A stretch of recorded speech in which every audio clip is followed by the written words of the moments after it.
সকাল হতে না হতেই আবার কখন রাত হয়ে যায় ঠিকই পাই না। ছেলে আর বাবার আবদার সামলাতে সামলাতে এই দিন কাবার হয়ে যায়। তো হ্যালো এভরিওয়ান, জিতুস মম কিচেনে তোমাদের আবারও স্বাগতম। যেমন ছেলে আর সেরকমই বাবা, দুইজনেরই আবদারের শেষ নাই। তাদের এইটা থেকে ওইটা বানিয়ে দাও, ওইটা থেকে ওইটা বানিয়ে দাও, মানে সারাদিনই বোধহয় এরা হিসাব কষে যে কোন বেলায় কোন জিনিসটা রান্না করে দিব আর কোনটা খাবে। তো তোমাদের দাদা তো আসলে একবেলা খায় আর সেকেন্ড বেলাটা শোনে যে জিজ্ঞাসা করে যে সেকেন্ড বেলায় কি রান্না হবে।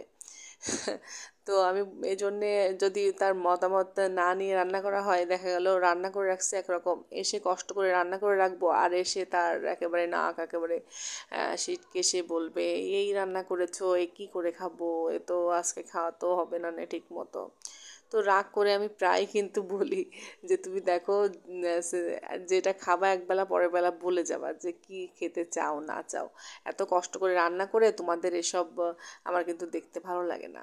আর তার ছেলেও কিন্তু কম যায় না, সকালে দেখা যাচ্ছে 2-3 রকম রান্না করছে, এমনকি 4 রকম ও ভাগে রান্না করছে। এইবার খাওয়াইতে যে সে কোনো কিছুই খাবে না, পরে লাস্টে হয়তো তাকে যে আবার পরোটা ডিম ভেজে দিলাম, পরোটা ভেজে দিলাম বা ডিম পরোটা একসাথে ভেজে দিলাম, মানে অন্য কোনো খাবার আবার তার জন্য তৈরি করতে হয়। মানে সারাদিনই একটা থেকে একটা থাকে কাজ, বেশিরভাগ রান্না বাড়ার কাজই, তা বাদে সংসারের যাবতীয় কাজ তো আছেই। আসলে আমরা যারা গৃহিণী তারা কিন্তু সারাদিনই একটা থেকে একটা কাজ করতেই থাকি, তারপরও দিন শেষে কিন্তু আমাদের বেশিরভাগ মেয়েদেরই শুনতে হয় যে তোমাদের সারাদিন এত কী কাজ আছে, সারাদিন তো বাড়িতেই থাকো।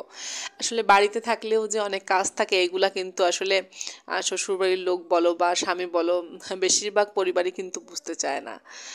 আসলে বাড়িতে থাকলেও কিন্তু অনেক কাজ আছে। ছেলে মানুষ মনে করো বাইরে যেয়ে যে কোনো একটা কাজে ইনভলভ থাকে, কিন্তু বাড়িতে থেকে বাড়ির যাবতীয় কাজকর্ম, সঙ্গে ছোট বাচ্চা থাকলে তাকে সামলানো, এগুলো আসলে যারা এটা সামলাচ্ছে তারাই বুঝতে পারে, অন্য কারো পক্ষে বোঝা আসলে সম্ভব নয়। মেয়েদের কষ্টটা আসলে বোঝার লোক খুব কমই থাকে, মেয়েরাই দেখা যাচ্ছে বেশিরভাগ টাইম সকলের কষ্টটা বুঝে বেড়ায়। কে কার কি পছন্দ না পছন্দ, কে কি পছন্দ করে না পছন্দ করে, সবসময় সেটা খেয়াল রেখে কিন্তু সবাই চেষ্টা করে সব মেয়েরা যে অন্যদের জন্য করার, কিন্তু তাদের জন্য আসলে কেউ যে করবে এই মানুষটা আসলে কিন্তু খুঁজে পাওয়া খুবই কঠিন। আমাদের জীবনে আসলে খুব কম মেয়ের কপালে এটা জোটে যে তার টেক কেয়ার করবে, তার ভালো মন্দের খোঁজ রাখবে, সে কি পছন্দ করে না করে এটা বুঝে সে চলবে, সেই কাজটা করবে যে কোন কাজটা করলে আমার ওয়াইফ বেশি খুশি হবে, আমার স্ত্রী বেশি খুশি হয়। তো বেশিরভাগ ক্ষেত্রে কিন্তু আমরা বেশিরভাগ ফ্যামিলিতে দেখি যে স্ত্রী কিন্তু পরিবারের সবার, শ্বশুরবাড়ির সবার, স্বামীর সব ভালো মন্দের খেয়াল রাখে, কিন্তু সেই যে ব্যক্তিটা সবার খেয়াল রাখতেছে কিন্তু তার দিন শেষে কিন্তু তার খেয়াল রাখার মতো কেউই থাকে না। তো যাই হোক, অনেক গল্প করতে করতে আজকে রান্নাটাও কিন্তু শেষ হয়ে গেল। তো সবাই ভালো থাকবে।